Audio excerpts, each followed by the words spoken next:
Besides beauty marks, which offer a unique insight into the structure of modes, characteristic triads that can be derived from individual modes offer a very effective way of projecting the specific modal color, and as such are particularly useful in improvisation. The reason why, modes are 7-note scales. Triads are 3-note groups. So if you concentrate on 3 notes, it's much more effective to get inside of the sound of individual modes. And in addition, triads offer a kind of unified melodic statement, easily recognizable, even though if you play it inside of that modal area or outside, a triad will be easily recognizable by the listener. So let me go over major modes and show you which triads are these characteristic triads that define the sound of individual modes. Ionian mode. There are 2 characteristic triads. On 5, G major, and 1 minor on 3.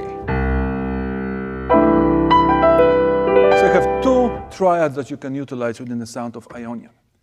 Dorian mode. You have definitely triad on flat 7 and triad on 2, minor triad on 2.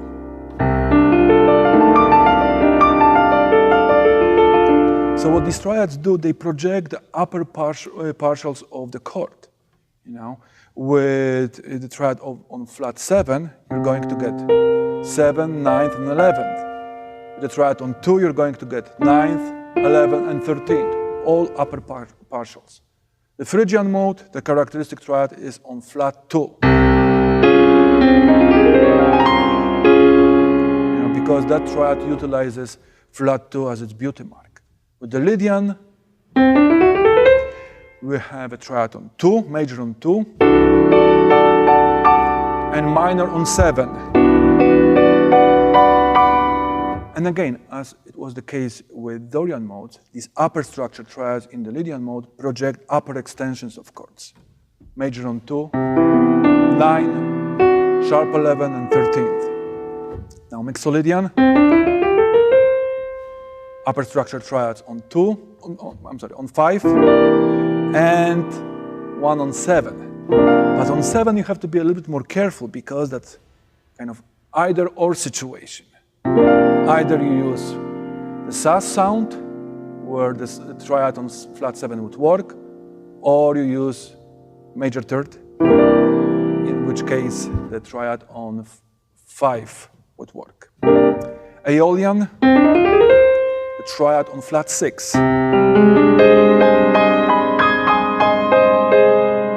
And Locrian, triad on flat 5. So you can really project these triads in your solo and convey the sound of underlying harmonies. We can do the same thing with chromatic modes. Melodic minor, upper structure triad on 5.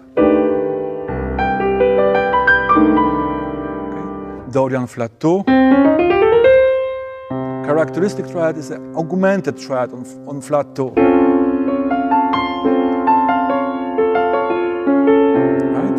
Lydian augmented has 2 unique triads. On 2 and on 3, 2 major triads. And notice when I use these triads as voicings, I utilize them in inversions. They are far more effective, either first inversion or second inversion, because inversions have different intervallic content, as opposed to root position triads. Mixolydian sharp 11. 2 triads, 1 on 2, major, and augmented on flat 7. And then Mixolydian flat 13, augmented triad on flats 13. Right? Locrian natural 2,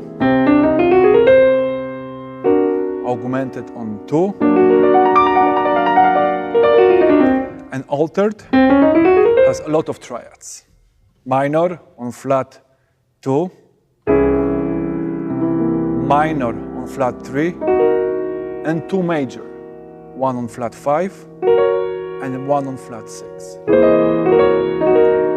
See?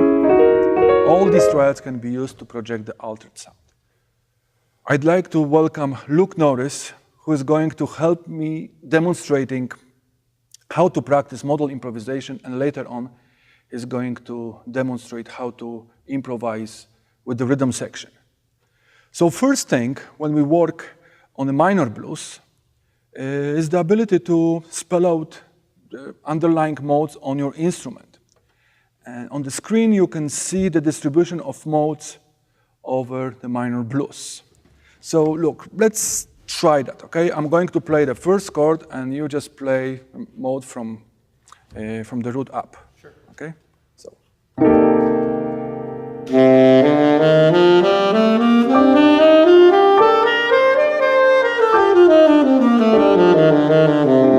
Okay, now can you try improvising just on that sound and try to prioritize in your solo, okay, free improvisation, prioritize the use of beauty marks, natural 6, and upper structure triad on flat 7. Sure. Okay, let's try that.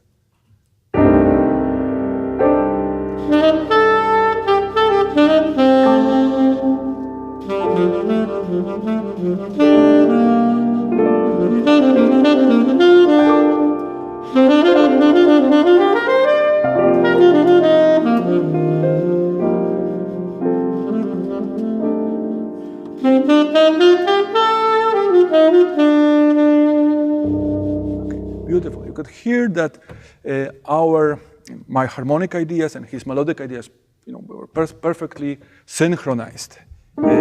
Now, how about altered scale over C7? Because in measure 4, we have the change of harmony from C minor to C dominant, anticipating the F minor sonority. So let's do C7, altered.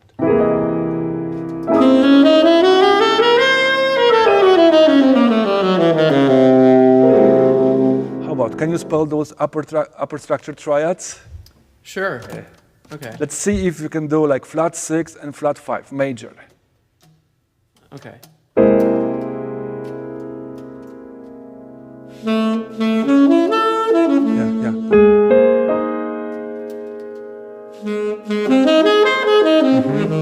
And flat 5. Okay. Now, can you combine those two? Sure. 3, 4.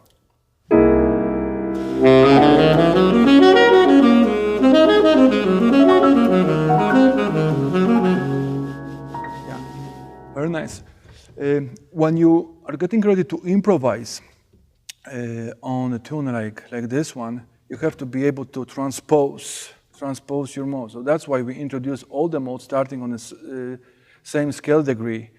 So that's why, when you have C Dorian mode, and you have to transpose it, you have to kind of come up with a new pitch content. And I can ask Luke how, whether the element of transposition, when you practice, you transpose modes, and how do you practice something like this one?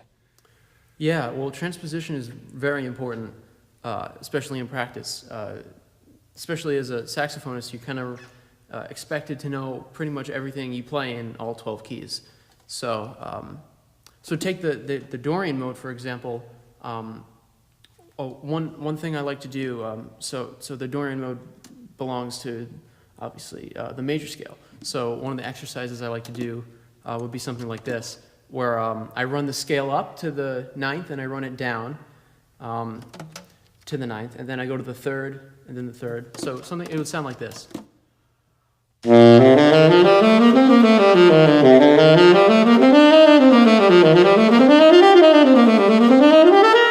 And of course, you could start on the Dorian mode.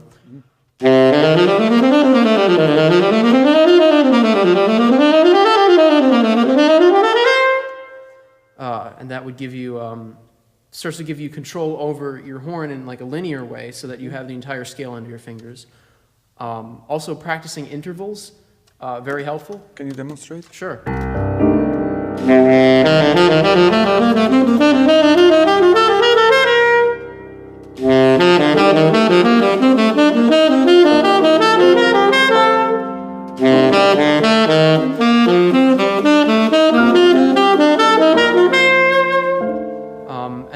you said before, arpeggios, like the flat 7 arpeggio exists as an upper structure.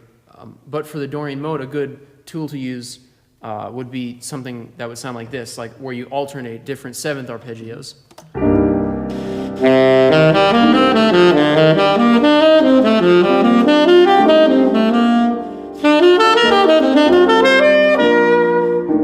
So you can hear those practice ideas sound like patterns, but in the context of improvisation, you can actually make use of them because they clearly project the underlying modes. Let's just talk a little bit about upper structure triads and the way you can use them in the context of minor blues. Now on the screen, you can see my selection of upper structure triads over C minor blues. And you can see that the C minor takes the triad on flat 7. Can you play that?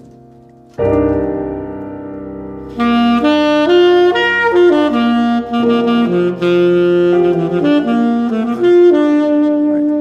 Now, when you look at the relationship between B flat major triad and G flat major triad, you can see that these two triads are, from the voice leading perspective, perfectly utilized because there's one note in common and two notes moving in contrary motion. So that's a really good voice reading. So when you listen, the way these two triads behave, you can, even though we're using very chromatic triad on C7, because the previous triad establishes good voice reading connection, they will all sound perfectly acceptable. Now, look, can you combine these two triads? Let's play in time, okay? 1, 2, and 1, 2, 3, 4.